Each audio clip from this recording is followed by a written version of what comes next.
সিলেটের শ্বশুর বাড়ি থেকে নির্বাচনী প্রচারণা শুরু তারেক রহমানের। প্রতিশ্রুতি বাস্তবায়নে ভোট চাইলেন ধানের শীষে, যোগ দেবেন বিএনপির জনসভায়। মিরপুরের জনসভার মধ্য দিয়ে ভোটের প্রচারণায় নামবেন জামায়াত আমির। 23 জানুয়ারি যাবেন উত্তরবঙ্গ সফরে। নির্বাচন ওলটপালটের চেষ্টা হলে না মানার হুঁশিয়ারি। ফুটপাতের রক্ষক পুলিশ ও সিটি কর্পোরেশনই এখন ভক্ষক। একাধিক স্থানে হাঁটার রাস্তা দখল করে কন্ট্রোল রুম বসিয়েছে ডিএমপি। দখলে পিছিয়ে নেই ওয়াসাও, বিপাকে পথচারী। এলসির বাইরে 764 কোটি ডলারের ভোগ্যপণ্য, শিল্প যন্ত্রাংশ আমদানি। কন্ট্রাক্ট সেলের দর কমবে 15%, বলছেন ব্যবসায়ীরা। অর্থ পাচার নিয়ে কেন্দ্রীয় ব্যাংকের জিরো টলারেন্স। এবং গ্রিনল্যান্ড ইস্যুতে সমঝোতার পথে ট্রাম্প। চুক্তির কাঠামো তৈরির ঘোষণা, স্থগিত করলেন ইউরোপের ওপর বাড়তি শুল্ক। খনিজ আহরণে একসঙ্গে কাজ করবে যুক্তরাষ্ট্র, ইইউ।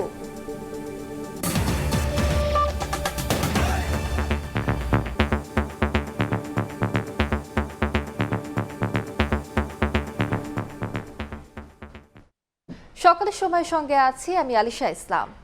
সিলেটের শ্বশুর বাড়ি থেকে নির্বাচনী প্রচারণা শুরু করলেন বিএনপি চেয়ারম্যান তারেক রহমান। প্রতিশ্রুতি বাস্তবায়নে ভোট চাইলেন ধানের শীষে। নারী, কৃষি, আর্থসামাজিক উন্নয়নে 12 ফেব্রুয়ারি জনসমর্থন চান বিএনপি চেয়ারম্যান। দলের মনোনীত প্রার্থীদের পক্ষে ভোট টানতে নির্দেশ দেন নেতাকর্মীদের। সিলেটের দক্ষিণ সুরমার শ্বশুর বাড়ি থেকে ধানের শীষের পক্ষে ভোট চেয়ে ত্রয়োদশ জাতীয় সংসদের নির্বাচনী প্রচারণা শুরু করলেন বিএনপির চেয়ারম্যান তারেক রহমান। প্রচারণা শুরুর নির্ধারিত সময়ের পরপর বৃহস্পতিবার রাত 1টার দিকে দক্ষিণ সুরমা উপজেলার সিলাম ইউনিয়নের বাহারামপুর গ্রামে রাহাত মঞ্জিল থেকে এই প্রচারণা শুরু করেন তিনি।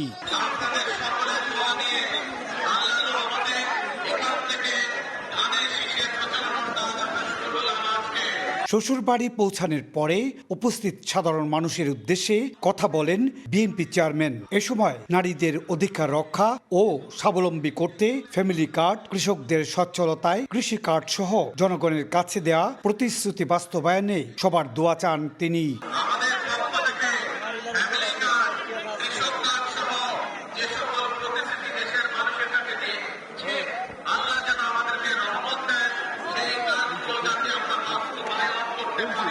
বিএনপি মনোনীত প্রার্থীদের পক্ষে ভোট টানতে নেতাকর্মীদের নির্দেশ দিয়ে তারেক রহমান আশা প্রকাশ করে বলেন, জনগণের সমর্থনে বিএনপি জয়যুক্ত হবে।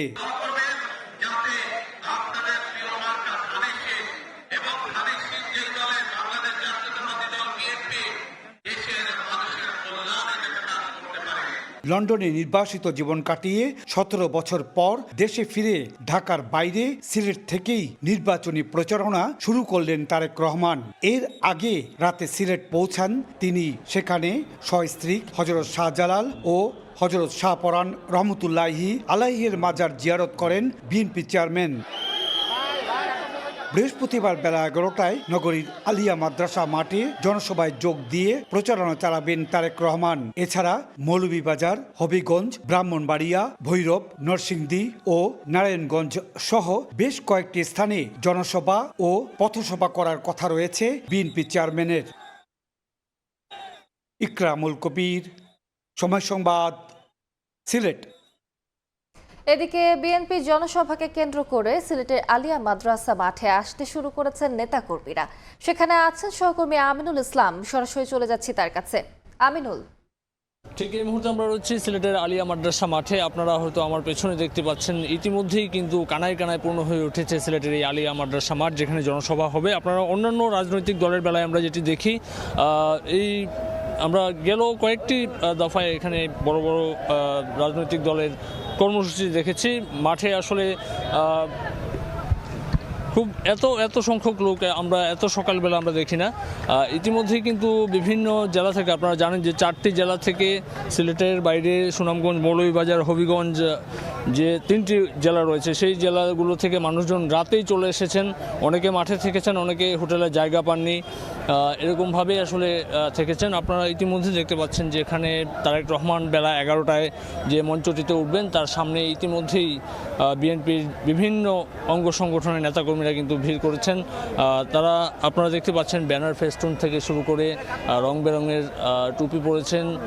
অনেকেই আসলে আমরা দেখেছি ছোট ছোট মিছিল নিয়ে আসলে সমবেত হয়েছেন। বিভিন্ন অঞ্চল থেকে মানুষজন এসেছেন। আপনারা গেল রাত থেকে আসলে আমরা দেখাচ্ছিলাম তারেক রহমান এসে যখন পৌঁছেছেন তারপর থেকে কিন্তু আপনারা জানেন যে শুরুতে আসলে তিনি বিমানবন্দর থেকে নেমে শাহজালাল রহমতুল্লাহ আলাইহির দরগাহ প্রাঙ্গণে এসেছেন। সেখানে তিনি জিয়ারতের মধ্য দিয়ে তার কর্মসূচি শুরু করেছেন এবং আপনারা জানেন যে আজকে বাংলাদেশের প্রথম নির্বাচনী জনসভা যেটি আসলে তারেক রহমান সিলেট থেকে শুরু করেছেন এবং তিনি বংশ পরম্পরায় শহীদ জিয়াউর রহমান যখন আসলে তার রাজনৈতিক জীবনে সিলেটে প্রথম এসেছেন তারপর থেকে তার জনসভার পরপর কিন্তু আমরা দেখেছি বেগম খালেদা জিয়াও তার নির্বাচনী জনসভা সিলেট থেকে শুরু করেছেন এবং বংশ পরম্পরায় তারেক রহমানও এসেছেন এবং এখানে তিনি দরগা যে দুটি দরগা রয়েছে হযরত শাহজালাল রহমতুল্লাহ আলাইহি এবং হযরত শাহবান রহমতুল্লাহ আলাইহির দরগা প্রাঙ্গণ জিয়ারতের মধ্য দিয়ে আসলে তিনি তার কর্মসূচি শুরু করেছেন। বেলা 11টায় তিনি মঞ্চে উঠবেন।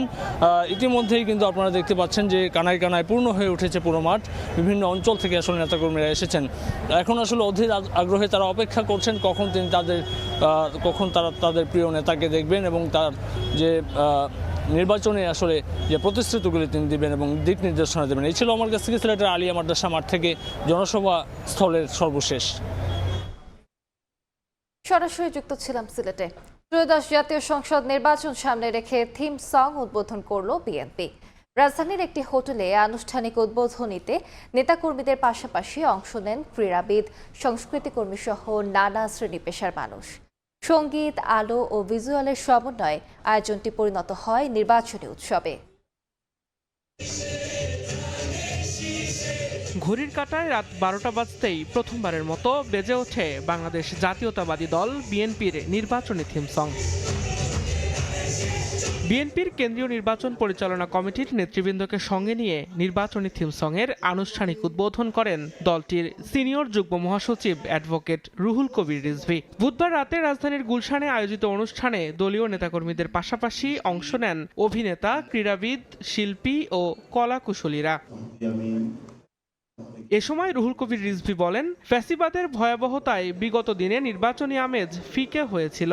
নির্বাচনের পরিবেশ ফিরিয়ে আনতে তুলে ধরেন এই থিম সং এর গুরুত্ব। ফ্যাসিবাদের ভয়াবহ আক্রমণের মুখে আমাদের সেই নির্বাচনী উৎসবের যে ঐতিহ্য এবং এটাকে কেন্দ্র করে মানুষের মধ্যে যে আমেজ তৈরি হতো সেটা অনেকটাই ফিকে হয়ে গিয়েছিল, সেটা অনেকটাই ক্ষীণ হয়ে গিয়েছিল। সবাইকে নিয়ে যে নির্বাচনের জন্য আমরা চিৎকার করেছি, আমরা কথা বলেছি, আমরা স্লোগান দিয়েছি 15-16 বছর ধরে, যেটি কেড়ে নেওয়া হয়েছিল, আবার সেটি ফিরে আসবে। অনুষ্ঠানে বক্তারা বলেন, এই থিম সং বিএনপির দেশ গড়ার অঙ্গীকারের প্রতিফলন, যা ভোটের প্রচারণার পাশাপাশি বিএনপির রাজনৈতিক ভিশন পৌঁছে দেবে সাধারণ মানুষের কাছে। আমি বিশ্বাস করি এই থিম সং দেশের প্রতিটি প্রান্তে মানুষের মনে নতুন আশা জাগাবে, গণতন্ত্র পুনরুদ্ধারের পথে নতুন গতি সঞ্চার করবে। আবারও আমরা একটি স্বচ্ছ এবং জবাবদিহিমূলক রাষ্ট্র ব্যবস্থা গড়ে তুলব, যেই রাষ্ট্র ব্যবস্থায় প্রতিটি মানুষের অধিকার এবং স্বাধীনতা সুনিশ্চিত হবে। জুলাই গণ অভ্যুত্থানের পর পলিটিক্যাল কালচার হ্যাজ চেঞ্জ। মানুষের আশা আকাঙ্ক্ষা, অ্যাসপিরেশনসের পরিবর্তন ঘটেছে। সেই পরিবর্তনকে ধারণ করে আমাদের নতুন ম্যানিফেস্টো আসবে। গান ও স্লোগানের এই সংযোজন ভোটের মাঠে ভিন্ন প্রভাব ফেলবে বলে প্রত্যাশা সংশ্লিষ্টদের। দিন মোহাম্মদ সাব্বির, সময় সংবাদ, ঢাকা। ঢাকা থেকে নির্বাচনী প্রচারণা শুরু করবেন জামায়াতের আমির ও 10 দলীয় জোটের শীর্ষ নেতা ডক্টর শফিকুর রহমান। দুপুরে মিরপুরের জনসভায় অংশ নেবেন তিনি। এরপর নির্বাচনী প্রচারণায় যাবেন উত্তরবঙ্গ সফরে। রাজধানী থেকে নির্বাচনের আনুষ্ঠানিক প্রচারণা শুরু করবেন জামায়াতে ইসলামীর আমির ডাক্তার শফিকুর রহমান। বৃহস্পতিবার দুপুরে মিরপুরে জনসভায় অংশ নেবেন তিনি। বুধবার রাতে এক সংবাদ সম্মেলনে তার সফরের বিস্তারিত জানান দলের সহকারী সেক্রেটারি জেনারেল এহসানুল মাহবুব জুবায়ের। আনুষ্ঠানিকভাবে ঢাকা পনেরোতে আমরা আমাদের সম্মানিত আমিরে জামাত এবং কেন্দ্রীয় নেতৃবৃন্দের উপস্থিতিতে আমরা প্রথম সেখানে গণসংযোগ এবং জনসভার আয়োজন করেছি। 23 এবং 24 এই 2 দিন ঢাকার বাইরে উত্তরবঙ্গে আমাদের সম্মানিত আমিরে জামাত সফর করবেন।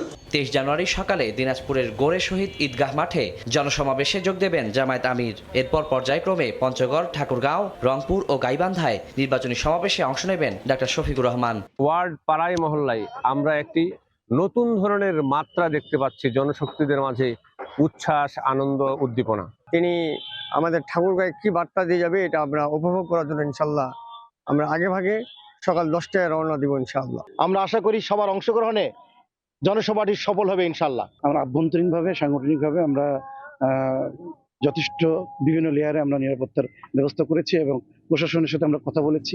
24 জানুয়ারি জুলাই গণঅভ্যুত্থানের প্রথম শহীদ আবু সাঈদের কবর জিয়ারত করবেন ডক্টর শফিকুর রহমান। এরপর সকাল 10টায় গাইবান্ধায় যোগ দেবেন পথসভায়। কর্মসূচি ঘিরে উচ্ছ্বসিত দলীয় নেতাকর্মীরা। উৎসাহ উদ্দীপনার মধ্য দিয়ে আমাদের ব্যাপক প্রস্তুতি আমরা গ্রহণ করেছি। আমাদের সমর্থক যারা আছেন, দায়িত্বশীল যারা আছেন এবং আমাদের ভোটারদেরকে নিয়ে এখানে একটা বড় সমাবেশ হবে বলে আমরা আশা করছি। দলমত নির্বিশেষে পঞ্চগড় জেলাবাসী তারা যেন আমাদের এই জনসভায় অংশগ্রহণ করে নির্বাচনী প্রচারণার পাশাপাশি গণভোটে হ্যাঁর পক্ষেও গণসংযোগ করবেন জামায়াত আমির। ওয়ালিউল সাকিব, সময় সংবাদ, ঢাকা। গণঅভ্যুত্থানে শহীদ রাতুলের কবর জিয়ারতের মধ্য দিয়ে বগুড়া 6 আসনে গণসংযোগ শুরু করেছেন জামায়াতের প্রার্থী আবিদুর রহমান সোহেল। সেখানে আছেন সহকর্মী আব্দুল আওয়াল, যাচ্ছি তার কাছে। জি বগুড়ায় 6 সদর আসনে কিন্তু জামায়াতে ইসলামী যে মনোনীত প্রার্থী রয়েছেন অধ্যক্ষ আবিদুর রহমান সোহেল, তার নির্বাচনী প্রচারণা কিন্তু নওয়াজগঞ্জ যে আঞ্জুমানি গোরস্থান রয়েছে সেখানে জুলাই গণঅভ্যুত্থানে শহীদদের কবর জিয়ারতের মধ্য দিয়ে শুরু হয়েছে। বিশেষ করে আমরা দেখেছি যে জামায়াতে যিনি প্রার্থী আছেন দলীয় নেতা কর্মীদের নিয়ে এখানে শহীদ যেই রাতুল রয়েছেন গণঅভ্যুত্থানে বগুড়ার সর্বকনিষ্ঠ শহীদ, তার বাবাকে সঙ্গে নিয়ে কিন্তু আজকের যেই তার নির্বাচনী প্রচারণা সেটা কিন্তু শুরু করেছেন। এবং এই যে বগুড়া 6 সদর আসন এখানে কিন্তু জামাতের যিনি প্রার্থী রয়েছেন অধ্যক্ষ আবিদুর রহমান সোহেল, তিনি কিন্তু 2014 যে অংশগ্রহণমূলক উপজেলা নির্বাচন, সেই উপজেলা নির্বাচনে বিপুল ভোটে ভাইস চেয়ারম্যান নির্বাচিত হয়েছিলেন এবং এই আসন থেকে কিন্তু বিএনপি চেয়ারপারসন চেয়ারম্যান তারেক রহমান কিন্তু প্রথমবারের মতো আসলে সংসদ নির্বাচনে প্রতিদ্বন্দ্বিতা করছেন। সেই জায়গা থেকে কিন্তু বলতে গেলে 5 জন প্রার্থী থাকলেও বিএনপি চেয়ারম্যান তারেক রহমানের সঙ্গে কিন্তু আসলে জামায়াতে ইসলামী যিনি মনোনীত প্রার্থী রয়েছেন আবিদুর রহমান সোহেল, তার কিন্তু একটি হাড্ডাহাড্ডি লড়াইয়ের আভাস পাওয়া যাচ্ছে। যদিও বিএনপি বলছে যে বরাবরই আসলে বগুড়া তাদের আতুরঘর হিসেবে পরিচিত, তবে জামায়াতের দাবি যে বিএনপির যে আতুরঘর রয়েছে সেখানে তারা হাড্ডাহাড্ডি লড়াই দেওয়ার চেষ্টা করবে এবং তারাও জয়ের ব্যাপারে তাদের আশাবাদ ব্যক্ত করেছেন। এবং আজকের যে নির্বাচনী প্রচারণা এই জামায়াতের এখান থেকে শুরু হয়েছে, এর পরপরই কিন্তু বগুড়ার যে 21টি পৌরসভা রয়েছে এবং 11টি ইউনিয়ন রয়েছে সেগুলোতে কিন্তু তাদের ইউনিট ভিত্তিক অর্থাৎ তাদের যে সাংগঠনিক কাঠামো রয়েছে সেই অনুযায়ী কিন্তু তাদের যে দলীয় প্রচারণা সেটি কিন্তু তারা শুরু করবেন। এরপরে কিন্তু সকাল 9টায় জেলা বিএনপির সভাপতি রেজাউল করিম বাদশার নেতৃত্বে বগুড়া সদর উপজেলা লাহিড়ীপাড়া ইউনিয়ন থেকে কিন্তু বিএনপির যে আনুষ্ঠানিক নির্বাচনী প্রচারণা বিএনপির চেয়ারম্যান তারেক রহমানের পক্ষে সেটি কিন্তু শুরু হওয়ার কথা রয়েছে। এবং এই যে বগুড়া সদর আসন এখান থেকে কিন্তু মোট 4,54,000 ভোটার কিন্তু তাদের ভোটাধিকার প্রয়োগ করবেন, যার মধ্যে 3,000 জন ভোটার রয়েছেন যারা পোস্টাল ব্যালটেও বিদেশ থেকে আসলে প্রবাসীরা যারা আছেন তারা আবেদন করেছেন। তা বগুড়া থেকে নির্বাচনী এই যে আনুষ্ঠানিক যাত্রা এই নিয়ে আমার কাছে ছিল সর্বশেষ। সরাসরি যুক্ত ছিলাম বগুড়ায়। গণভোট পোস্টাল ব্যালট যুক্ত হওয়ায় এবার ভোট গণনায় দেরি হতে পারে। প্রধান উপদেষ্টার সভাপতিত্বে আইন শৃঙ্খলা পরিস্থিতি নিয়ে সরকারের উচ্চ পর্যায়ের বৈঠকের পর এ কথা জানান প্রেস সচিব। গুজবের বিষয়ে সতর্ক থাকার আহ্বান জানান তিনি। জাতীয় নির্বাচন এবং গণভোট সামনে রেখে বুধবার প্রধান উপদেষ্টার কার্যালয়ে সরকারের উচ্চ পর্যায়ের জরুরি বৈঠক অনুষ্ঠিত হয়, যেখানে প্রধান উপদেষ্টা ডক্টর মোহাম্মদ ইউনূসের সভাপতিত্বে নির্বাচনের সার্বিক আইন শৃঙ্খলা পরিস্থিতি নিয়ে আলোচনা হয়। বৈঠকে নির্বাচন কমিশন সহ নির্বাচন সংশ্লিষ্ট বিভিন্ন সংস্থার প্রতিনিধি উপস্থিত ছিলেন। এ সময় 2026 সালের নির্বাচন যেন ভবিষ্যতের জন্য আদর্শ তৈরি করতে পারে সেদিকে নজর দেওয়ার আহ্বান জানান প্রধান উপদেষ্টা। এদিন বিকেলে রাজধানীর ফরেন সার্ভিস একাডেমিতে বৈঠকের বিষয়ে ব্রিফ করেন প্রধান উপদেষ্টার প্রেস সচিব শফিকুল আলম। গণভোট এবং পোস্টাল ভোটের কারণে ভোট গণনায় দেরি হতে পারে বলে ইসির তরফ থেকে জানানো হয়েছে বলে জানান প্রেস সচিব। শুধুমাত্র তো ইলেকশনই হচ্ছে না, সাথে একটা রেফারেন্ডামও হচ্ছে। দুইটা ভোট কাউন্টি একসাথে চলবে, তারপরে সাথে আছে পোস্টাল ব্যালট। তো এই জন্য কিছু ক্ষেত্রে ভোট গণনার একটু দেরি হতে পারে। ভোটের দিন পুলিশের কাছে 25,500 বডি অন ক্যামেরা থাকবে এবং বডি ক্যামেরার ফুটেজ দেখে দ্রুত ব্যবস্থা নেওয়া হবে বলেও জানান প্রেস সচিব। ইলেকশনের দিন এইটা body on camera vote party first time এটা দেওয়া হচ্ছে এবং এটা খুবই ইম্পর্টেন্ট রোল প্লে করবে। পুলিশের যারা সদস্য যারা এটা ক্যারি করবেন তারা পুরো কেন্দ্রের আশেপাশে সবগুলো ফটোই তার কাছে থাকবে। যদি ওইখানে কোনো ট্রাবল দেখা দেয়, সুরক্ষা অ্যাপের সাথে এটা সংযুক্ত হবে। সেন্ট্রাল লেভেল থেকে খুব দ্রুত কুইক রেসপন্স করা যাবে। আসন্ন নির্বাচনে নিরাপত্তা নিশ্চিতে 1 লাখ সেনা, 5,000 নৌ এবং 3,500 বিমান বাহিনীর সদস্য দায়িত্ব পালন করবে। এবং শারদীয় দুর্গাপূজায় আমরা খুবই। মাইমুনা হায়দার চৌধুরী, সময় সংবাদ, ঢাকা। সকালের সময় আরো থাকছে। চিকিৎসককে মারধর করায় ঢাকা মেডিকেলে কয়েক ঘন্টা জরুরি সেবা ব্যাহত, অভিযোগ রোগীর স্বজনদের বিরুদ্ধে। জড়িত দুজনকে আটকের পর প্রশাসনের আশ্বাসে চিকিৎসা সেবা স্বাভাবিক। আসন্ন ত্রয়োদশ জাতীয় সংসদ নির্বাচন নিয়ে নারায়ণগঞ্জে চলছে উৎসব মুখর পরিবেশ। প্রার্থীদের পাশাপাশি সাধারণ মানুষের মধ্যেও বইছে নির্বাচনী আমেজ। চায়ের আড্ডা থেকে শুরু করে পাড়া মহল্লায় চলছে নির্বাচন নিয়ে আলোচনা। ভোটাররা বলছেন তাদের নানা প্রত্যাশার কথা। আরিফ হোসেনের ছবিতে বিস্তারিত জানাচ্ছেন সহকর্মী শওকত আলী সৈকত। আমি আছি নারায়ণগঞ্জ জেলার 5 নম্বর আসনের শহরের চাষার এলাকায় চায়ের আড্ডায়। আসন্ন ত্রয়োদশ জাতীয় সংসদ নির্বাচনে প্রার্থীদের কাছে চায়ের আড্ডায় অংশ নেওয়া মানুষের প্রত্যাশার কথাগুলো জানব।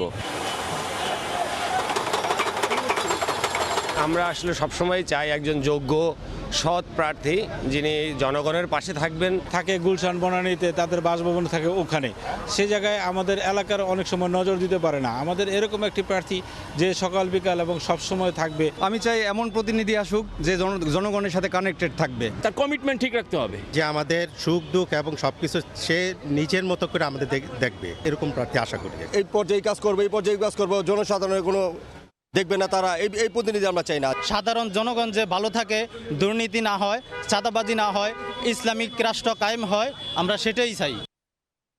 চিকিৎসকের ওপর হামলার প্রতিবাদে বুধবার মধ্যরাতে ঢাকা মেডিকেলের জরুরি বিভাগের কার্যক্রম বন্ধ করে দেন চিকিৎসকরা। চরম ভোগান্তিতে পড়েন দূর দূরান্ত থেকে আসা রোগী ও তার স্বজনরা। চিকিৎসা না পেয়ে ফিরে যেতে বাধ্য হন রোগীরা। পরে হামলায় জড়িত দুজনকে আটকের পর স্বাভাবিক হয় জরুরি বিভাগের কার্যক্রম। অ্যাম্বুলেন্সে মুমূর্ষু রোগী নিয়ে ঢাকা মেডিকেল কলেজ হাসপাতালের সামনে স্বজনদের অনিশ্চিত অপেক্ষা। জরুরি বিভাগের কার্যক্রম বন্ধ থাকায় বাধ্য হয়ে ফিরে যায় দূর দূরান্ত থেকে আসা রোগীবাহী অ্যাম্বুলেন্সগুলো। রোগীদের স্বজনেরা জানান, চিকিৎসকদের ওপর হামলার প্রতিবাদে জরুরি বিভাগে চিকিৎসা সেবা বন্ধ রয়েছে। ফেরত নিয়ে যাচ্ছে, এনে গন্ডগোল হয়েছে বিদায় আমরা ব্যাগ নিয়ে যাচ্ছি। রোগী ঢুকতে দিচ্ছে না, টিকিট বন্ধ। এখন এই যে আইনে বসে আছে, এখন নামায় না রোগী। এভাবেই কয়েক ঘন্টা তালাবদ্ধ থাকে ঢাকা মেডিকেলের জরুরি বিভাগ। চিকিৎসকরা বলছেন, মেডিসিন বিভাগে এক রোগীর মৃত্যুকে কেন্দ্র করে চিকিৎসায় অবহেলার অভিযোগ তুলে ইন্টার্ন চিকিৎসকদের ওপর হামলা চালান রোগীর স্বজনরা। পরে জরুরি বিভাগের কার্যক্রম বন্ধ করে দেন চিকিৎসকরা। রোগী দেখতেছিলাম, তো ওনার সাথে রোগী দেখা যখন শেষ হলো তখন আমি জাস্ট এই ভিড় ঠেলে জাস্ট ভিতরে ঢুকছি। ঢোকার সাথে সাথেই গিয়ে আমাকে অ্যাসল্ট করা হয়। পরে হামলায় জড়িত দুজনকে আটকের কথা জানায় হাসপাতাল কর্তৃপক্ষ। দুইজনকে আমরা অ্যারেস্ট করে রেখেছি, থানায় আছে, শাহবাগ থানায়। তাদেরকে ইনস্ট্যান্ট শাস্তির ব্যবস্থা করলে ওনারা বলেছেন যে ওনারা কর্মবিরতিতে যাবেন না। বর্তমানে ঢাকা মেডিকেল কলেজ হাসপাতালের চিকিৎসা কার্যক্রম স্বাভাবিক রয়েছে। দিন মোহাম্মদ সাব্বির, সময় সংবাদ, ঢাকা। নাটোরে জিয়া পরিষদ সদস্য ও বিলহালতি ত্রিমোহনী কলেজের সহকারী অধ্যাপক রেজাউল করিমকে গলা কেটে হত্যা করেছে দুর্বৃত্তরা। রাতে সিংড়া উপজেলার কুমারপাড়া এলাকায় তাকে খুন করা হয়। স্থানীয়রা জানায়, রাতে বেশ কয়েকটি মোটরসাইকেল করে কয়েকজন সন্ত্রাসীরা রেজাউল করিমের বাড়ির সামনে এসে ডাকাডাকি শুরু করে। বাড়ি থেকে বের হলে সন্ত্রাসীরা তাকে কুপিয়ে ও গলা কেটে হত্যা করে নিশ্চিত করে পালিয়ে যায়। এই ঘটনায় বিক্ষুব্ধরা একজনের বাড়িতে আগুন দেয়। এতে আগুনে পুড়ে এক বৃদ্ধার মৃত্যু হয়েছে বলে নিশ্চিত করেছেন সিংড়া উপজেলা। সকালের সময় আরও থাকছে। বিশ্বকাপ ইস্যুতে মিরাকেলের অপেক্ষায় বিসিবি পূর্ণ সদস্যদের ভোটাভুটিতে হারল 14-2 ব্যবধানে। খেলতে হলে যেতে হবে ভারতেই, জানালো আইসিসি 24 ঘন্টার আলটিমেটাম। পথচারীদের নিরাপত্তা ও নির্বিঘ্ন চলাচলে ফুটপাতের রক্ষক মেট্রোপলিটন পুলিশ ও সিটি কর্পোরেশনই এখন ভক্ষকের ভূমিকায়। রাজধানীর একাধিক স্থানে ফুটপাত দখল করে কন্ট্রোল রুম বসিয়েছেন তারা। বাদ যায়নি ওয়াসাও, পাম্প বসিয়ে ফুটপাত দখলে নিয়েছে সংস্থাটি। পথচারীদের ভোগান্তির কথা স্বীকার করলেও নিজেদের প্রয়োজনের কথা তুলে ধরছেন তারা। M A আজিমের report. প্রশস্ত ফুটপাত ধরে হাঁটতে হাঁটতে এ যেন এক সরু গলিতে ঢুকে পড়েছি। ফুটপাতের উপর একের পর এক স্থায়ী ভবন নির্মাণ করায় তৈরি হয়েছে এমন অবস্থার, যেখানে এখন একজন পথচারীর স্বাভাবিক হেঁটে চলাই দায় হয়ে দাঁড়িয়েছে। যাদের ফুটপাত দখল মুক্ত করার কথা, ঠিক তারাই দখল করছে একের পর এক ফুটপাত।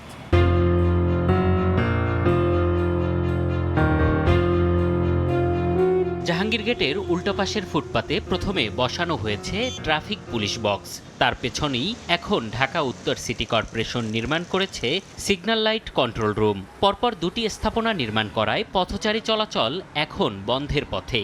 এক পাশ থেকে একজন এলে অপর প্রান্ত থেকে অপেক্ষায় থাকতে হয় ফুটপাতে হাঁটতে। যারা আর কি ট্রাফিক নিয়ন্ত্রণ করে তারাই ফুটপাতের উপরে যে এটা দিয়ে রাখেছে। সিটি কর্পোরেশনের উচিত ছিল অফিসটা মাঝখানের দিকে একটা দিতে পারতো, কিন্তু তারা দিছে এখানে। বাচ্চা নিয়ে আসতে গিয়ে আমি উজুটকে পড়ে যাচ্ছিলাম, এটা উচিত প্রশস্ত করা। ফুটপাত দখলে পিছিয়ে নেই ঢাকা ওয়াসাও। মৌচাক মোড় সংলগ্ন পানির পাম্পটি স্থাপন করা হয়েছে একদম ফুটপাতের উপরে। পথচারী পারাপারের নির্দেশনাও এখন ওয়াসার সীমানা প্রাচীরে বন্দী। একই অবস্থা ভাসানটেকেও। ফুটপাত দখল করায় রাস্তা দিয়ে হাঁটতে হচ্ছে পথচারীদের। এই ওয়াসার কারণে এখানে ফুটপাতটা করা হয় নাই, এবং এই ওয়াসার কিছু মালামাল এখানে আইনা রাখে। রাস্তাতে আসা যাওয়ার সময় প্রায় অ্যাক্সিডেন্ট হয়, রিস্ক অ্যাক্সিডেন্ট করে, কোনো সময় গাড়িও অ্যাক্সিডেন্ট করে। এখানে অর্ধেকটা রাস্তা ব্লক করে রাখছে, যে জন্য আমরা চলাচল করতে পারি, যে কোনো সময় আমাদের বিপদ হতে পারে। যারা দখল উচ্ছেদ করে পথচারীর জন্য নিরাপদ ফুটপাত নিশ্চিত করবে, তাদেরই এমন দখল কেন জানতে তেজগাঁও ট্রাফিক জোনে গিয়েও মেলেনি বক্তব্য। ক্যামেরার সামনে কথা বলতে রাজি হয়নি ওয়াসা। মুঠোফোনে ওয়াসার জনসংযোগ কর্মকর্তা জানান, ফুটপাতের থেকে মানুষের পানির প্রয়োজনীয়তা বেশি।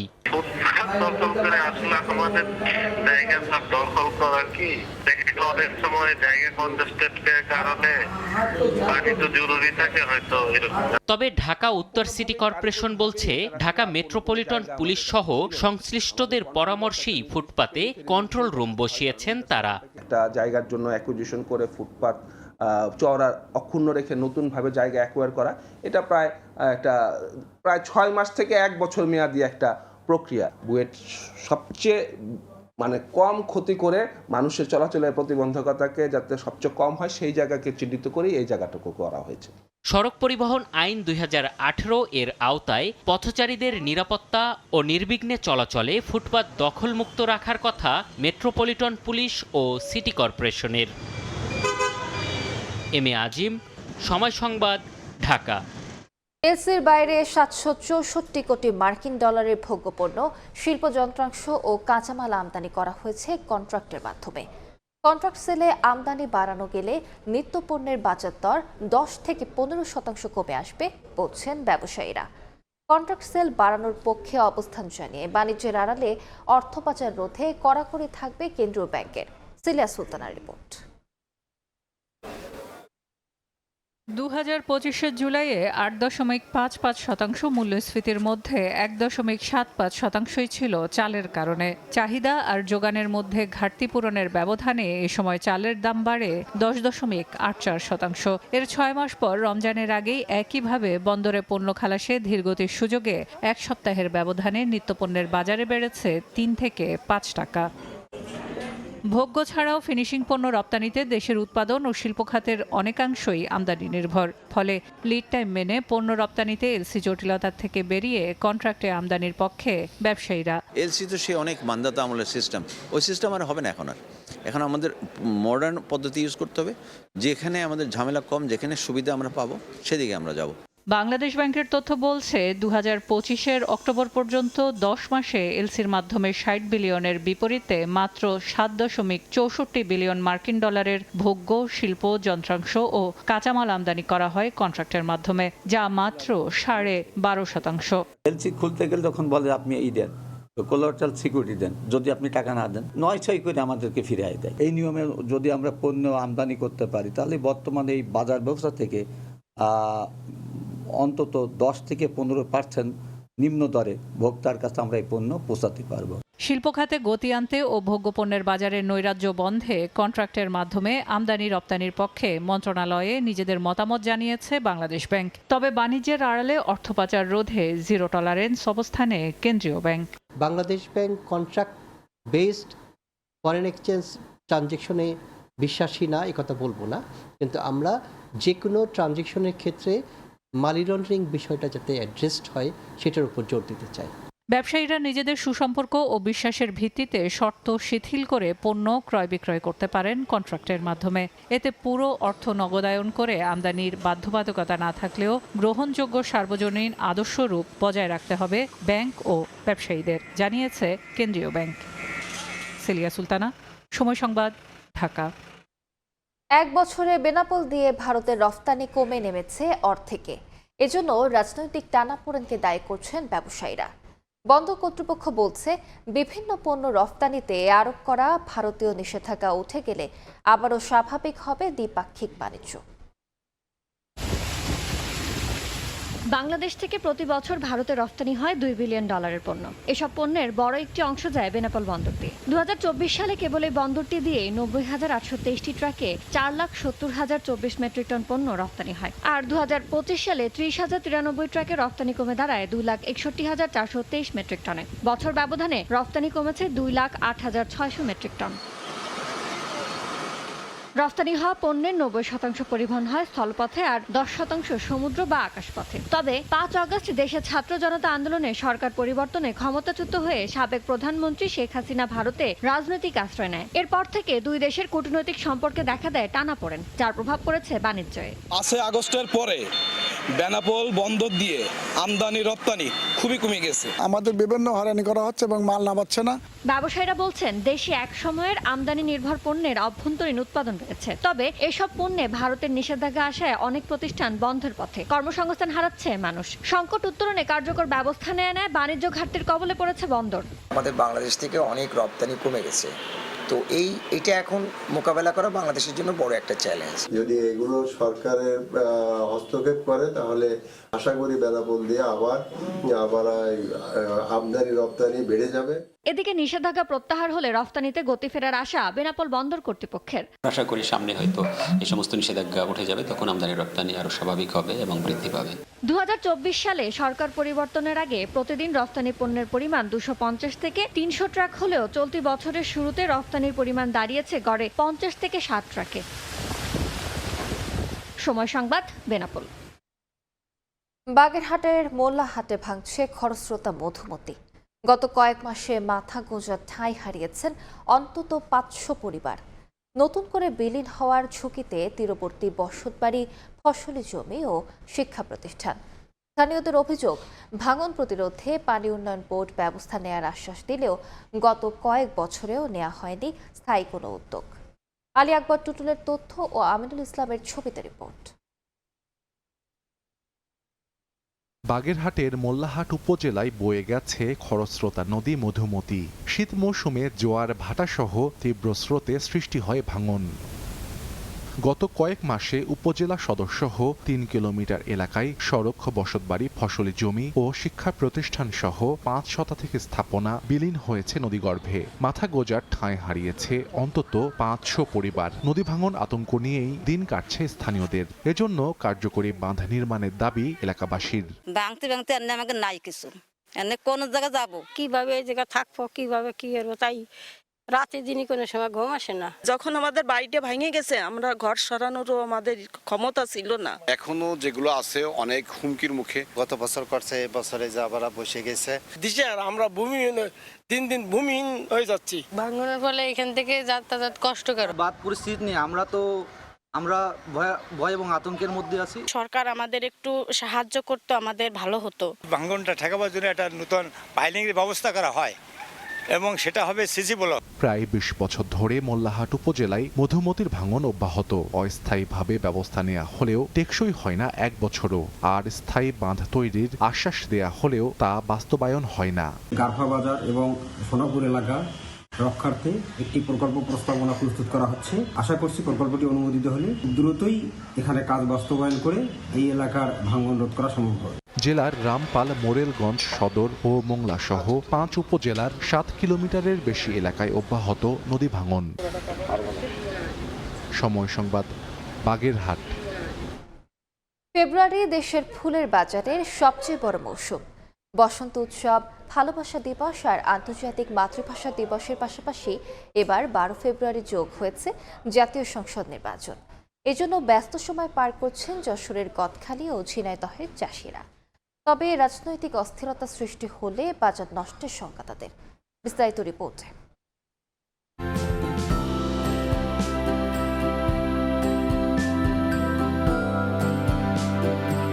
মাঠ জুড়ে নানা রঙের ফুল, চারদিকে গোলাপ, রজনীগন্ধা আর জারবেরার মোমোঘ্রাণ। তবে চাষিদের এবারের ব্যস্ততা অন্য যে কোনো বছরের চেয়ে ভিন্ন, কারণ ক্যালেন্ডারের পাতায় এবার শুধু বসন্ত উৎসব, ভালোবাসা দিবস আর আন্তর্জাতিক মাতৃভাষা দিবস নয়, তার সঙ্গে ১২ ফেব্রুয়ারিতে যোগ হয়েছে জাতীয় সংসদ নির্বাচন। আর নির্বাচনের প্রার্থীদের বরণ করা পথসভা এবং বিজয় মিছিলে ফুলের চাহিদা থাকে বেশি।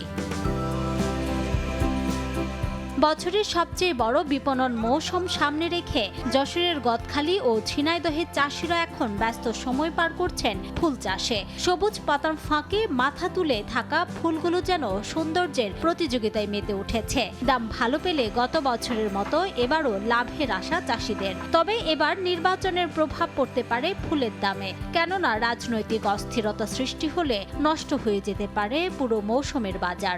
ফুল মাঠে আছে, যদি দাম হয় ফুলের তাহলে লাভবান হতে পারবা। একটু দাম বেড়েছে, সামনে যদি এরকম দাম থাকে তাহলে হয়তো চাষিটা কিছুটা বাঁচবে। সামনে দিবস আছে, এই দিবসে আমরা ফুলের দাম ভালো পেতে পারি আশা করছি। সামনে যদি নির্বাচন যদি সুস্থ হয় তাহলে আমরা আরো ফুলের দাম পাবো ফেব্রুয়ারিতে। লাভ লস আমাদের তিনটি অনুষ্ঠানে হিসেব থাকে, কিন্তু সামনে কি হবে কি হবে না এটা আমরা খুব দুশ্চিন্তায় আছি। এদিকে ফুল চাষ ও সংরক্ষণে চাষিদের প্রযুক্তিগত নানা পরামর্শ দেওয়ার কথা জানায় কৃষি বিভাগ। আমরা ফুল চাষের বিষয়ে কৃষকদেরকে কারিগরি পরামর্শ প্রদান করছি।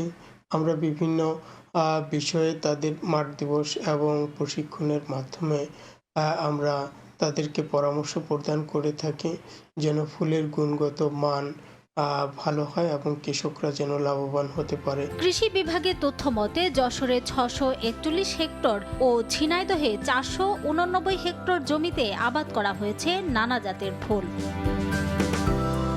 রিমু সিদ্দিক, সময় সংবাদ। দেশের বাইরের খবর। গ্রিনল্যান্ড ইস্যুতে শুল্ক যুদ্ধের দামামা থামিয়ে হঠাৎই সমঝোতার পথে হাঁটলেন মার্কিন প্রেসিডেন্ট ডোনাল্ড ট্রাম্প। ন্যাটো মহাসচিবের সাথে বৈঠকের পর দ্বীপটি নিয়ে ভবিষ্যৎ চুক্তির রূপরেখা তৈরির ঘোষণা দিয়েছেন তিনি। সেই সঙ্গে স্থগিত করেছেন ইউরোপের কয়েকটি দেশের ওপর ১ ফেব্রুয়ারি থেকে কার্যকর হতে যাওয়া ১০% শুল্ক। ট্রাম্প জানান, গ্রিনল্যান্ডের খনিজ সম্পদ আহরণে যৌথভাবে কাজ করবে যুক্তরাষ্ট্র ও ইউরোপ। এর আগে যুক্তরাষ্ট্রের সঙ্গে বাণিজ্য চুক্তি অনুমোদন সংক্রান্ত কার্যক্রম স্থগিতের ঘোষণা দেয় ইউরোপীয় পার্লামেন্ট। গ্রিনল্যান্ড নিয়ে গত কয়েকদিন ধরে যুক্তরাষ্ট্র ও ইউরোপের মধ্যে চলা শ্বাসরুদ্ধকর উত্তেজনা এবার নাটকীয় মোড় নিয়েছে। বুধবার সুইজারল্যান্ডের দাভোসে বিশ্ব অর্থনৈতিক ফোরামে ন্যাটো মহাসচিব মার্ক রুটের সাথে মার্কিন প্রেসিডেন্টের সাইডলাইন বৈঠকের পর ট্রাম্প জানান, গ্রিনল্যান্ড ও আর্কটিক অঞ্চলের নিরাপত্তা নিয়ে একটি ভবিষ্যৎ চুক্তির রূপরেখা বা ফ্রেমওয়ার্ক চূড়ান্ত হয়েছে। এই সমঝোতার ভিত্তিতে ১ ফেব্রুয়ারি থেকে ইউরোপের কয়েকটি দেশের ওপর নির্ধারিত শুল্ক স্থগিত করা হয়েছে বলে ঘোষণা দেন ট্রাম্প। তবে গ্রিনল্যান্ড নিয়ে ঘোষিত এই নতুন সমঝোতাকে কিছুটা জটিল বলেও উল্লেখ করেছেন ট্রাম্প। সিএনবিসিকে দেয়া এক সাক্ষাৎকারে তিনি বলেন, এই চুক্তির আওতায় গ্রিনল্যান্ডে গোল্ডেন ডোম ক্ষেপণাস্ত্র প্রতিরক্ষা ব্যবস্থা এবং সেখানকার খনিজ সম্পদ আহরণে যুক্তরাষ্ট্র ও ইউরোপ যৌথভাবে কাজ করবে। ট্রাম্পের দাবি, এই চুক্তির রূপরেখা এমনভাবে তৈরি করা হচ্ছে যা চিরকাল স্থায়ী হবে। এর আগে অর্থনৈতিক ফোরামে দেয়া ভাষণে ট্রাম্প গ্রিনল্যান্ড ইস্যুতে সুর কিছুটা নরম করে বলেন, দ্বীপটির নিয়ন্ত্রণ নিতে তিনি কোনো সামরিক শক্তি বা বল প্রয়োগ করবেন না।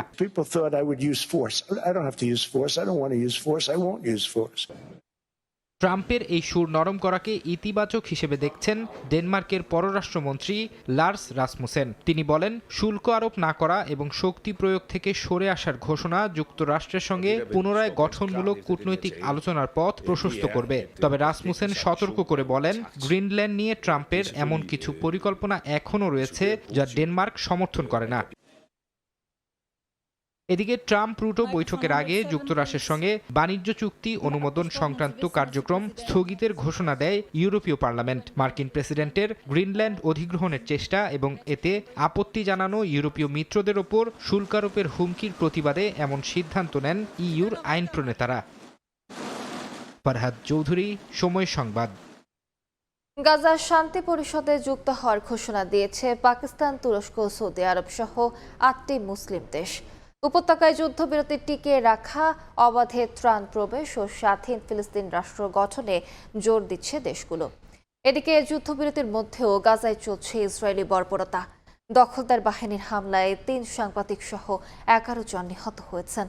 3 সপ্তাহের মধ্যে হামাস অস্ত্র ত্যাগ না করলে সংগঠনটিকে নিশ্চিহ্ন করে দেওয়ার হুঁশিয়ারি দিয়েছেন ট্রাম্প।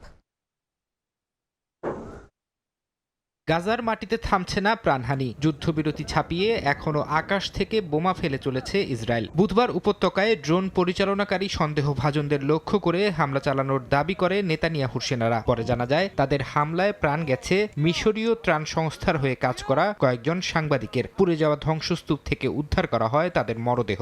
একই দিন দখলদার বাহিনীর গুলিতে নিহত হয়েছে শিশুসহ কয়েকজন সাধারণ ফিলিস্তিনি। গাজায় ধ্বংসস্তূপের এই হাহাকারের মাঝেই শান্তির নতুন সমীকরণ মেলাতে এক কাতারে দাঁড়িয়েছে মুসলিম বিশ্ব। পাকিস্তান, মিশর, সৌদি আরব ও তুরস্ক সহ 8টি রাষ্ট্র আনুষ্ঠানিকভাবে ডোনাল্ড ট্রাম্পের প্রস্তাবিত বোর্ড অব পিসে যোগ দেওয়ার ঘোষণা দিয়েছে। উপত্যকায় যুদ্ধবিরতি টিকিয়ে রাখা, কোনো বাধা ছাড়া ত্রাণ প্রবেশ ও স্বাধীন ফিলিস্তিন রাষ্ট্র গঠনে জোর দিচ্ছে দেশগুলো। এদিকে বুধবার সুইজারল্যান্ডের দাভোসে বিশ্ব অর্থনৈতিক ফোরামে মার্কিন প্রেসিডেন্ট ডোনাল্ড ট্রাম্প জানান, হামাস অস্ত্র সমর্পণে রাজি হয়েছে। তিনি বলেন, অস্ত্র হাতে জন্ম নেওয়া এই গোষ্ঠীর জন্য এই সিদ্ধান্ত নেওয়া কঠিন হলেও শান্তি রক্ষায় তাদের এটি করতেই হবে। আগামী 3 সপ্তাহের মধ্যে সংগঠনটি তাদের প্রতিশ্রুতি রক্ষা না করলে হামাসকে দ্রুত নিশ্চিহ্ন করে দেওয়ারও হুঁশিয়ারি দিয়েছেন ট্রাম্প। গাজায় শান্তি ফেরাতে ট্রাম্পের প্রচেষ্টাকে ঐতিহাসিক বলে অভিহিত করেছেন মিশরের প্রেসিডেন্ট আল সিসি। ফিলিস্তিন ইস্যুটি মধ্যপ্রাচ্যের অগ্রাধিকারের তালিকায় সবার ওপরে থাকা উচিত বলেও মন্তব্য তার। মিশরের প্রেসিডেন্ট বলেন, ফিলিস্তিন রাষ্ট্র গঠনই হলো এই অঞ্চলে স্থিতিশীলতা আনার মূল চাবিকাঠি। অন্যদিকে ফিলিস্তিনি কর্তৃপক্ষের প্রধানমন্ত্রী গাজায় ত্রাণ ও অস্থায়ী আবাসন নিশ্চিত করার উপর জোর দিয়েছেন। একই সঙ্গে তিনি পিস অফ বোর্ডের সঙ্গে কাজ করার ইচ্ছার কথাও জানিয়েছেন। ফরহাদ চৌধুরী, সময় সংবাদ। দেখছেন সকালের সময় খেলার খবর। মিরাকেলের অপেক্ষায় বাংলাদেশ ক্রিকেট বোর্ড। আইসিসির আলটিমেটাম নিয়ে ইতোমধ্যেই অন্তর্বর্তী সরকারের যুব ও ক্রীড়া মন্ত্রণালয়ের উপদেষ্টার সঙ্গে আলোচনা করেছেন বিসিবি বস আমিনুল ইসলাম বুলবুল। সন্ধ্যায় আইসিসির বৈঠকে উন্মুক্ত ভোটাভুটিতে হেরে যাওয়ার পরপরই মন খারাপ করে ক্রিকেট বোর্ড ছাড়েন বুলবুল। এ সময় তার সঙ্গে আরও 2 পরিচালক আসিফ আকবর এবং এম নাজমুল ইসলামকেও দেখা যায় হন্তদন্ত হয়ে বেরিয়ে পড়তে। পরে জানা যায়, ক্রীড়া উপদেষ্টা আসিফ নজরুলের সঙ্গে আলোচনা করতে গেছেন তিনি। উপদেষ্টার বাসায় বুলবুলের সঙ্গে ছিলেন 2 সহ সভাপতি ফারুক আহমেদ, সাখাওয়াত হোসেন, ক্রিকপস চেয়ারম্যান নাজমুল আবেদিন ফাহিম এবং প্রধান নির্বাহী নিজাম উদ্দিন চৌধুরী সুজন। দীর্ঘক্ষণ আলোচনা হলেও কোনো সিদ্ধান্তে পৌঁছাতে পারেননি তারা। আজ উপদেষ্টা পরিষদের বৈঠকে বিষয়টি নিয়ে প্রধান উপদেষ্টার সঙ্গে আলোচনার পরই জানা যাবে বাংলাদেশের বিশ্বকাপ ভবিষ্যৎ। আইসিসি চূড়ান্ত সিদ্ধান্ত জানিয়ে দেওয়ার পর মিশ্র প্রতিক্রিয়া সমর্থকদের মাঝে। বিশ্বকাপ খেলার চেয়ে সবার আগে গুরুত্ব দেওয়া উচিত ক্রিকেটারদের নিরাপত্তা। তাই ভারতের মাটিতে গিয়ে বিশ্বকাপ না খেলার পক্ষে অনেকে। কিছু সমর্থক অবশ্য রাজনীতির বিষয়টি দূরে রেখে ভারতে গিয়েই খেলার পক্ষে। বিপিএল এর গুরুত্বপূর্ণ ম্যাচের মাঝেই অস্থিরতা ক্রিকেট বোর্ডে। রাজশাহী সিলেটের হাই ভোল্টেজ ম্যাচ বাদ দিয়েই ছুটতে হয়েছে বোর্ড কর্তাদের। আইসিসি যে সিদ্ধান্ত জানিয়েছে তাতে বিপাকে পড়েছে এখন বাংলাদেশি। ভারতে বিশ্বকাপ খেলতে যাওয়ার বিষয়টি এখন আর বিসিবির হাতে নেই, সরকার নেবে সিদ্ধান্ত। আইসিসি বোর্ড সভার সিদ্ধান্ত আসার পর সরকারের উচ্চ পর্যায়ে হয়েছে বৈঠক, এরপরই ডাকা হয়েছে বিসিবি প্রতিনিধি দলকে। আমিনুল ইসলাম বুলবুল তাই ছুটে গেছেন সহ পরিচালকদের নিয়ে। নিশ্চয়ই সরকারের পক্ষ থেকে আসবে চূড়ান্ত সিদ্ধান্ত, তার আগে সমর্থকদের কাছ থেকে পাওয়া গেল মিশ্র প্রতিক্রিয়া। বেশিরভাগই বলছেন সবার আগে দেশের সম্মান এবং ক্রিকেটারদের নিরাপত্তা, তাই নিজেদের অবস্থানে অটল থাকতে হবে বিসিবিকে। বাংলাদেশের সিদ্ধান্ত আমি মনে করি তারা যে সিদ্ধান্ত নিছে এটাতে থাকা উচিত। যে ভারত আমাদের এক মুস্তাফিজকে নিরাপত্তা দিতে পারছে না, তারা আমাদের ফুল টিমকে, আমাদের সমর্থক সাপোর্টার যারা আমরা যাব, আমাদের নিরাপত্তা ওরা কিভাবে দিবে? বিকল্পপূর্ণ কোনো পথ না থাকলে এই খেলাটা বাতিল করে দেওয়া উচিত। বিশ্বকাপ খেলার দরকার নেই। বাংলাদেশ ক্রিকেট খেলুক, বিশ্বকাপ খেলুক, কিন্তু আমাদের তো একটা মান সম্মান আছে বা নিরাপত্তাহীনতায় তো ওই ভারতে যায় বিশ্বকাপ খেলতে পারবো না। আমাদের ওখানে নিরাপত্তার অভাব। আপনারা তো দেখছেন যে ভারতের উগ্রবাদী যারা সাধু সন্ন্যাসীরা আছে ওরা তো অনেক ডিক্লার দিয়ে দিছে যে বাংলাদেশি, যেমন আইপিএল এর জন্য মোস্তাফিজুর রহমানকে ওরা মাঠে পেলেও হচ্ছে পিটাইতে চাইছে। বিষয়টি অনেকে দেখছেন ভিন্নভাবে। সিদ্ধান্তটি যেহেতু আইসিসি থেকে এসেছে, সেই ক্ষেত্রে আন্তর্জাতিক সংস্থাটিকে সম্মান জানানো উচিত। একই সঙ্গে বিবেচনায় রাখা উচিত দেশের ক্রিকেটের ভবিষ্যৎ। খেলাধুলার স্বার্থে সবার এক হয়ে আমাদের খেলাধুলার বিষয়টাকে প্রাধান্য দিয়ে সিদ্ধান্ত নেওয়া উচিত। আইসিসি যে সিদ্ধান্ত জানিয়েছে এই সিদ্ধান্তকে আমি মনে করি যে বাংলাদেশের প্রাধান্য দেওয়া উচিত। রাজনৈতিক ইস্যুটা বাইরে রেখে ক্রিকেট খেলার প্রাঙ্গণে ফিরে যাওয়াটাই উচিত। আগের বিশ্বকাপে আপনি দেখছেন টাইগারদের ফ্যানদের উপরে কিছুটা মনে করেন সহিংসতা আচরণ করছিল। বিসিবি যেটা মনে করবে, সরকার যেটা মনে করবে, এটাই সত্য। সমর্থকদের প্রত্যাশা, দেশ এবং ক্রিকেট সবকিছু বিবেচনায় রেখেই সিদ্ধান্ত নেবেন নীতি নির্ধারকরা। তারেক হাসান শিমুল, সময় সংবাদ, ঢাকা। টি-20 বিশ্বকাপ খেলা না হলে কিছু আর্থিক লোকসান হবে ঠিকই, তবে নিরাপত্তার প্রশ্নে কোনো আপোষ নয়। নিরাপত্তা নিয়ে শঙ্কা নিরূপণ করেই ভারতে দল না পাঠাতে ক্রিকেট বোর্ডকে নির্দেশনা দিয়েছে অন্তর্বর্তী সরকার। এমন মন্তব্য করেছেন প্রধান উপদেষ্টার উপপ্রেস সচিব আজাদ মজুমদার। পুরো প্রক্রিয়ায় আইসিসির ভূমিকা নিয়েও তুলেছেন প্রশ্ন। তিনিও বলেন, বাংলাদেশের মতো পূর্ণ সদস্যকে ছাড়া ক্রিকেটের বিশ্বায়ন সম্ভব নয়। ভারতীয় ক্রিকেট বিষয়ক ওয়েবসাইটের খবরে বলা হয়েছিল 21 জানুয়ারির মধ্যে চূড়ান্ত হবে সব। বিসিবির মিডিয়া কমিটির চেয়ারম্যান আলটিমেটামের কথা অস্বীকার করলেও সবাই অপেক্ষায় ছিলেন এই দিনটার। অবশেষে সে সময় মতোই সভায় বসে আইসিসি। ভার্চুয়াল মিটিংয়ে বাংলাদেশ ক্রিকেট বোর্ড সভাপতি আমিনুল ইসলাম বুলবুল সহ বিশ্ব ক্রিকেটের হর্তাকর্তারা যোগ দেন। তবে ভোটাভুটিতে সেখান থেকে বাংলাদেশ ক্রিকেটের জন্য কোনো সুসংবাদ আসেনি। বিশ্ব ক্রিকেটের নিয়ন্ত্রক সংস্থার ভূমিকা নিয়েই এখন উঠছে প্রশ্ন। পুরো প্রক্রিয়া আইসিসির ভূমিকাটা মনে হয়েছে স্লো। আইসিসি যদি বাংলাদেশ যেই মুহূর্তে বাংলাদেশ তার কনসার্নটা জানিয়েছে সেই মুহূর্তে যদি আইসিসি তড়িৎ পদক্ষেপ নিত, তাহলে লজিস্টিক কিছু সমস্যার কথা যেটা বলা হয়েছে সেটা আমার মনে হয় সমাধানযোগ্য ছিল। মোস্তাফিজকে আইপিএল থেকে বাদ দেয়া নিয়ে শুরু, এরপর ক্রিকেট 22 গজ ছাড়িয়ে হয়ে ওঠে বাংলাদেশ ও ভারতের জাতীয় ইস্যু। তবে বাংলাদেশের যৌক্তিক চাওয়া কোনোভাবেই মানতে চায়নি ইন্ডিয়া। বিসিসিআই এর মোড়লগিরির ক্রিকেট বিশ্বে জয় শাহের নেতৃত্বাধীন আইসিসিও কালক্ষেপণ করে গেছে। তবে নিরাপত্তা শঙ্কায় টি-20 বিশ্বকাপে খেলতে দলকে ভারতে পাঠাবে না প্রথম থেকেই অবস্থান পরিষ্কার করেছে বাংলাদেশ। বাংলাদেশ কিন্তু কখনো বলেনি যে তারা বিশ্বকাপটা খেলবে না। বাংলাদেশ বিশ্বকাপের ভেন্যুর পরিবর্তন চেয়েছিল, শ্রীলঙ্কায় খেলতে চেয়েছে। নিরাপত্তা এমন একটা ইস্যু, এটা নিয়ে আসলে নেগোসিয়েশন করার কোনো সুযোগ নেই। বাংলাদেশ গভর্নমেন্ট যদি মনে করে যে বাংলাদেশের নাগরিকরা ভারতের নিরাপদ না, তাহলে বাংলাদেশ গভর্নমেন্টের পূর্ণ অধিকার রয়েছে বাংলাদেশ ক্রিকেট বোর্ডকে যথাযথ অ্যাডভাইসটা দেওয়ার। বাংলাদেশ ক্রিকেটের হয়তো আর্থিক কিছু ক্ষতি হবে, কিন্তু ইস্যুটা যেহেতু নিরাপত্তার, আর্থিক ক্ষতি মেনে নিয়েও আসলে নিরাপত্তার বিষয়টাকে আমার বাংলাদেশকে গুরুত্ব দিতে হবে। এর আগে চ্যাম্পিয়ন্স ট্রফি ও এশিয়া কাপে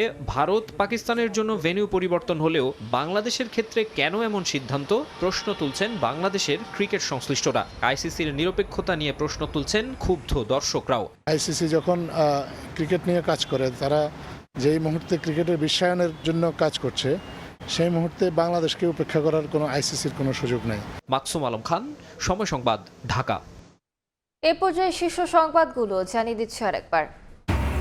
সিলেটের শ্বশুর বাড়ি থেকে নির্বাচনী প্রচারণা শুরু। তারেক রহমানের প্রতিশ্রুতি বাস্তবায়নে ভোট চ্যালেঞ্জ ধানের শেষে যোগ দেবেন বিএনপির জনসভায়। মিরপুরে জনসভার মধ্য দিয়ে ভোটের প্রচারণায় নামবেন জামায়াত আমির। 23 জানুয়ারি যাবেন উত্তরবঙ্গ সফরে। নির্বাচন ওলটপালটের চেষ্টা করে না মানার হুঁশিয়ারি। এবং ফুটপাতের রক্ষক পুলিশ ও সিটি কর্পোরেশনেই এখন ভক্ষক। একাধিক স্থানে হাঁটার রাস্তা দখল করে কন্ট্রোল রুম বসিয়েছে ডিএমপি। দখলে পিছিয়ে নেই ওয়াসাও, বিপাকে পথচারী। এই ছিল সকালের সময়। আন্তর্জাতিক সময়ের সঙ্গে থাকবেন কাজল আব্দুল্লাহ। ধন্যবাদ আলিশা। আন্তর্জাতিক সময় নিয়ে আসছি কিছুক্ষণ পরে, সঙ্গে থাকুন সময়ের।